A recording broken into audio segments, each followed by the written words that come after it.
2019 Toyota RAV4 XSE Hybrid. We're going to be doing the front brake replacement. Let's get right into this. Where I like to start off is obviously open the cap on the master cylinder.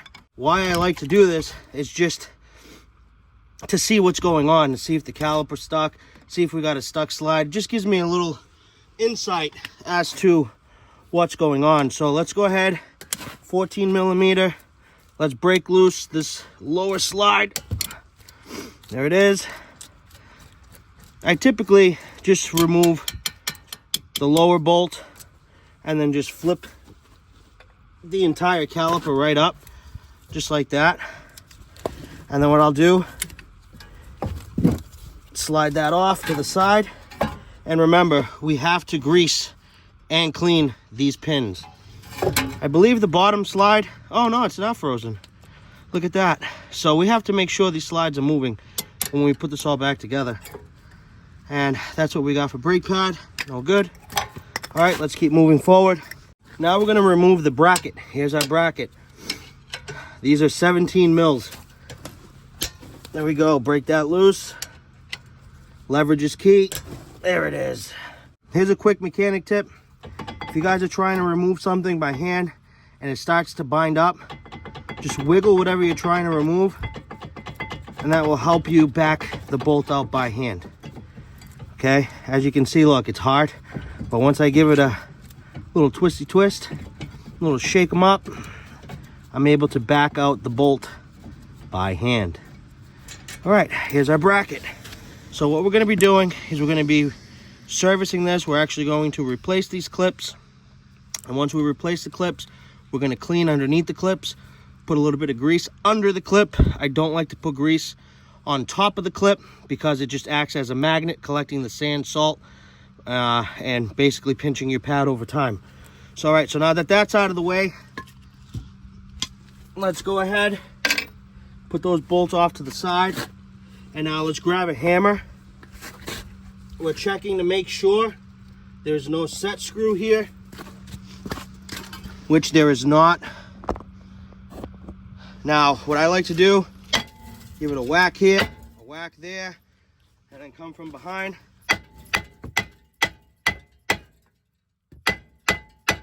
Make sure you're wearing safety goggles. And there it is.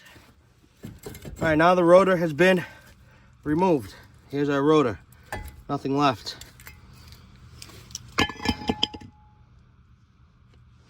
All right, so the next thing you guys should do is clean the face of the hub. This hub doesn't look too bad, just a very light brushing, and this will be all set.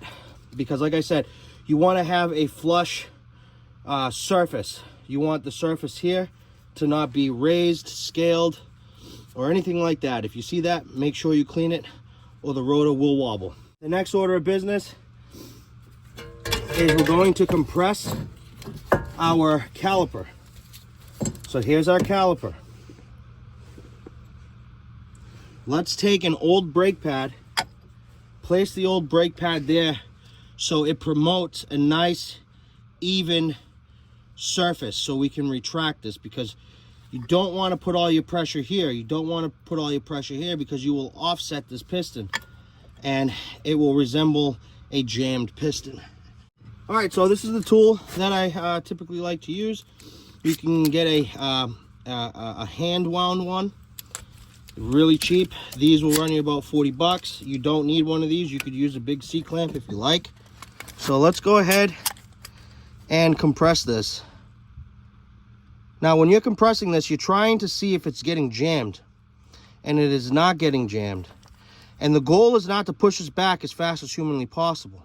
The slower, the better even. But you want a consistent movement as you squeeze. All right, perfect. So now, if you notice, this boot has bubbled. What you want to do is open the boot just to get that air out of there. And if that doesn't work, you're gonna need a pick. Now, anytime you guys see this, don't assemble it like this, because this is going to get squished between the brake pad and the actual piston. So what we want to do is lift this and at the same time try to get the air out. So you guys see that? We still have air. This is really important. All right. And that's what it should look like. So basically what I did was I pushed this back just a little bit, being very careful that I do not poke or damage the boot. And at the same time that I'm holding it back, I'm just working the air out. And as you guys can see, this is perfectly fine. A lot of shops would have went ahead and replaced this. You do not need to replace that when this happens, okay guys? All right, so now that the caliper is basically all set, we're gonna go ahead and we're gonna put our brake rotor on. All right, so now that we got our rotor on, what I recommend, taking a lug nut and just keeping the rotor flush with the hub. And the reason I say that is because when you put your bracket on and you go to catch your bracket bolts, if the bracket is not perfectly straight, you will cross thread the bolt that secures the bracket to the knuckle. All right, so be extra careful. That's why, to avoid all that, go ahead and just put a lug nut. That way you keep the rotor straight and flush and you have no issues. The next step is to clean this bracket. That's what it looks like underneath the clip. It is very important. You must clean underneath the clip. Now the bottom ones are always the worst because it's the closest to the road. Now if you're on a budget, you can grab some of these that attach to your drill. You can buy a pack of them at Harbor Freight for like $4. So let's get right into cleaning it.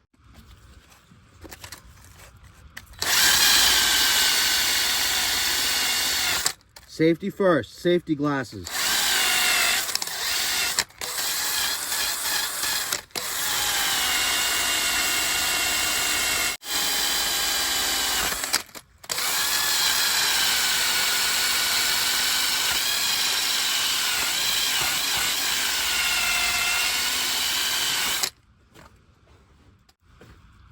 And that's what they should look like. Just like that. And then we're going to service our slide pins. Okay, let's get right into that. This is not going to prevent the rust. It's just going to slow it down. Because what happens is when the rust grows in this area, it lifts the clip, pinching the pad. It's unpreventable, especially in the climate you live in. And here's our clip. See how they're both the same way? And there's the right clip. Perfect. Awesome. So before you guys go install the pads, you just want to look at the back of the pads. You want to make sure that there's not an inner pad and an outer pad. And according to this, it doesn't matter. Now what we can do is they give us these, what we call up here in New England, squealers. We call them squealers because when this piece of metal makes contact with that rotor, it makes a loud squealing sound.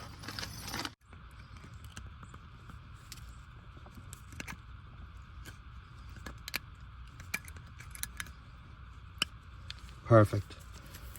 And that's what it should look like going in.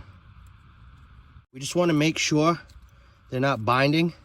You want that effortless movement in the bracket. Very crucial to the longevity of the brake replacement. Now at this point, all we're really going to do is put our bracket back on and now catch our bolts. There's one and two. This brake job is nearly completed. Tighten those down.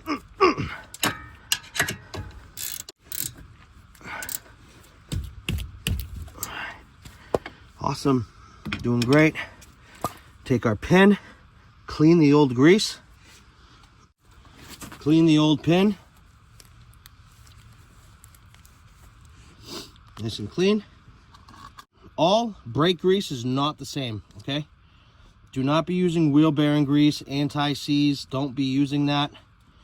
You will jam up your slide. This is what I use. I've come back 4 years later and the grease is still blue and it's still there.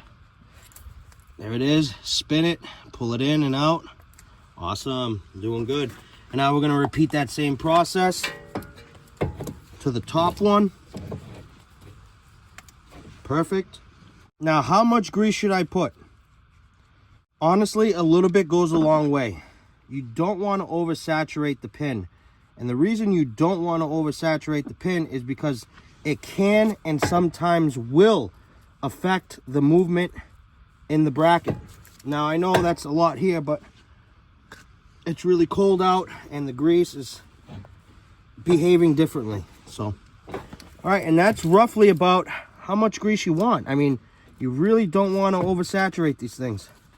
All right, go ahead, slide that in. Oh, always make sure that the hose is not kinked. What do I mean? This right here. You can see how it's kinked, and you won't believe how often this happens when you're DIYing. Okay, perfect. All right, this brake replacement is complete. The only thing we have left to do, put this one bolt and put our tire back on, and we're gonna repeat the process on the same side. I'm sorry, we're gonna repeat the process on the opposite side. All right, guys, listen, if you found value, please like, follow, subscribe, share. It helps the channel grow, and I highly appreciate you guys. Thank you so much for watching. I'll see you guys on the next video.